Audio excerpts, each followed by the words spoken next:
আসসালামু আলাইকুম গাইস, সবাই কেমন আছেন? আশা করি সবাই ভালো আছেন। আপনাদের দোয়ায় আমিও ভালো আছি। তো আপনারা তো সবাই জানেন আমি কখনো ব্লগ ভিডিও বানাইনি। আজকে আমার ফার্স্ট ব্লগ ভিডিও, এটা দিয়ে শুরু করতেছি আপনাদের জন্য।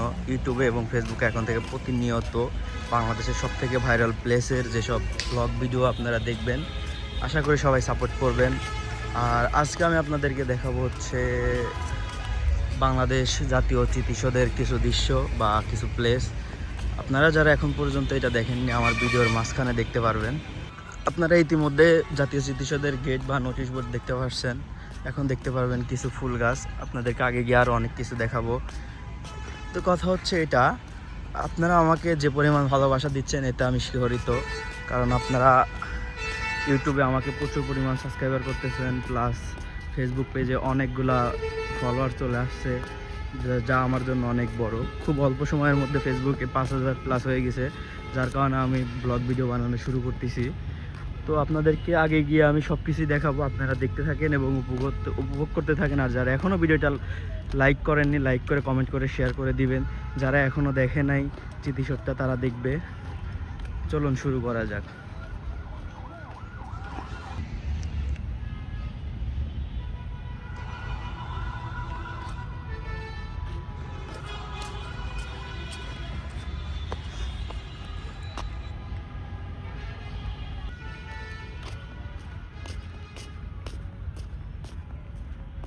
আমি চেষ্টা করব আজকে আপনাদের এখানে যতগুলো সুন্দর সুন্দর প্লেস আছে, কোথায় কোথায় গিয়ে ছবি উঠতে পারবেন, সব প্লেসগুলো একবারে দেখানোর চেষ্টা করব।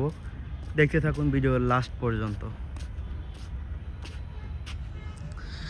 আর আমার ভয়েসটা একটু খারাপ শোনা যাবে, কারণ আমার একটু ঠান্ডা ঠান্ডা আছে, গলাটা একটু ভাঙা। সো একটু সবাই অ্যাডজাস্ট করে নেবেন, ঠিক আছে?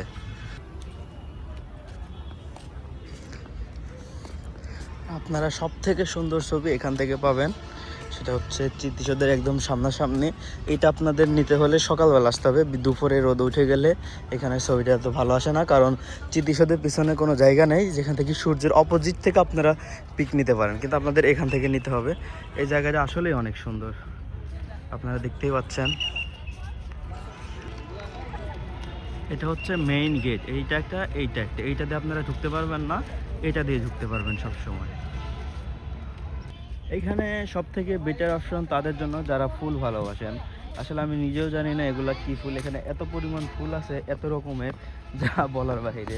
এটা হচ্ছে সব থেকে বেশি ভালো প্লেস হবে তাদের জন্য যারা অতিরিক্ত ফুল ভালোবাসেন, যারা ফ্লাওয়ার লাভার। সো আপনাদের জন্য জায়গাটা এত সুন্দর, এত ভালো লাগবে যা বলার বাইরে। এখানে কত রকম হাজার রকমের ফুল আছে, এটা কেউ মনে হয় বলতেও পারবে না। কিন্তু এটাকে আমি চিনে ফেলেছি, এটাকে বলা হয় আমাদের গ্রামের ভাষায় মরক ফুল। এটা আমাদেরকে খুবই পরিচিত। এই সংলাপটা তো আমাদের সবারই পরিচিত। এটা আমরা ছোটবেলা থেকে স্কুলের বইয়ে, তারপর উচ্চ বিদ্যালয়ের বইয়ে পড়ে আসছি। এটা মুক্তিযুদ্ধের সাথে খুবই খুবই খুবই খুবই একটা আবেগময়ী সংলাপ, যা ভাষায় প্রকাশ করা যায় না। তো আমি আপনাদেরকে একবার পড়ে শোনাতে চাই, আমার মন চাচ্ছে। এক সাগর রক্তের বিনিময়ে বাংলার স্বাধীনতা আনলে যারা, আমরা তোমাদের ভুলবো না, ভুলবো না। আপনারা সব থেকে বেশি উপভোগ করবেন স্মৃতিসৌধের বুকের উপর দিয়ে চলে যাওয়া একটা ছোট্ট ঝিল। এখানে উন্মুক্ত মঞ্চের পাশ দিয়ে গেছে, এখান দিয়ে কাপলদের বসে থাকার মতো অনেক সুন্দর একটা প্লেস। আর এটা এত সুন্দর জোস, পিক তোলার জন্য ব্যাকগ্রাউন্ডে খুব সুন্দর আসবে। আর দেখতেই পাচ্ছেন কাপলরা সবাই বসে বসে বসে বসে আড্ডা দিচ্ছে। আপনারা চাইলে কাপল নিয়ে আসতে পারেন। এখনও পর্যন্ত যারা আমার ভিডিওটা দেখে চলেছেন, এখন আমি তাদের জন্য একটা প্রশ্ন ছুড়ে দিতে চাই। যদি বাংলাদেশি হয়ে থাকেন, পবিত্র দেশপ্রেমিক হয়ে থাকেন, শুধু তারাই প্রশ্নটার উত্তরটা দিতে পারবেন। আচ্ছা বলুন তো, এই লাল সবুজের পতাকাটা ঠিক কত সালে বাংলার বুকে উড়েছিল? যদি কেউ বলতে পারেন এটা কত সালে নির্মিত, তাদের জন্য আমার পক্ষ থেকে একটা স্পেশাল পুরস্কার থাকবে।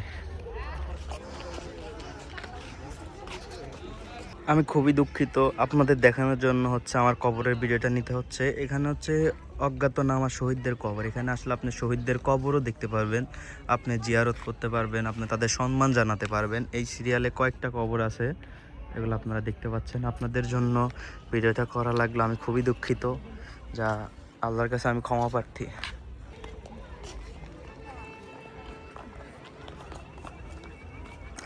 আমরা ইতিমধ্যেই শহীদ স্মৃতিসৌধের একদম কাছাকাছি চলে আসছি। আপনাদেরকে আমি পরবর্তীতে যদি আপনারা চান তাহলে এই শহীদ মিনারের কয়টা স্টেপ আছে বা কয়টা দেয়ালের মতো যেগুলো আপনারা ফাঁকা ফাঁকা দেখতে পাচ্ছেন, এটা কয়টা দিয়ে এটা নির্মিত, আপনারা চাইলে আমি আপনাদেরকে গুণে দেখাতে পারি। যদিও এটার উপরে উঠতে দিবে না আমার জানা মতে, কিন্তু আপনারা যদি চান তাহলে আমি দূর থেকে ড্রোন শ্যুট নিয়ে প্রয়োজনে আপনাদেরকে গুণে দেখাবো। আমরা তোমাদের ভুলবো না।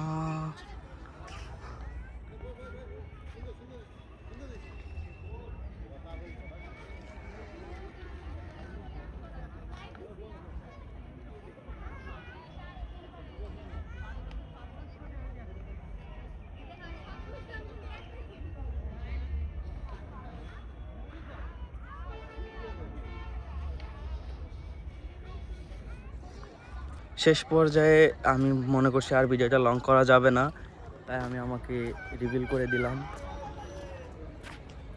তো এত দূর পর্যন্ত যারা আমার ভিডিওটা দেখছেন তাদের জন্য ভালোবাসা, শুভকামনা। আগামীতে এর থেকে ভালো ভালো ভিডিও পেতে চাইলে আমাকে অবশ্যই লাইক, কমেন্ট, সাবস্ক্রাইবার বা ফলোয়ার্স দিতে হবে, যাতে আমি এত উৎসাহিত হই আর আপনাদেরকে ভালো ভালো ভিডিও উপহার দিতে পারি।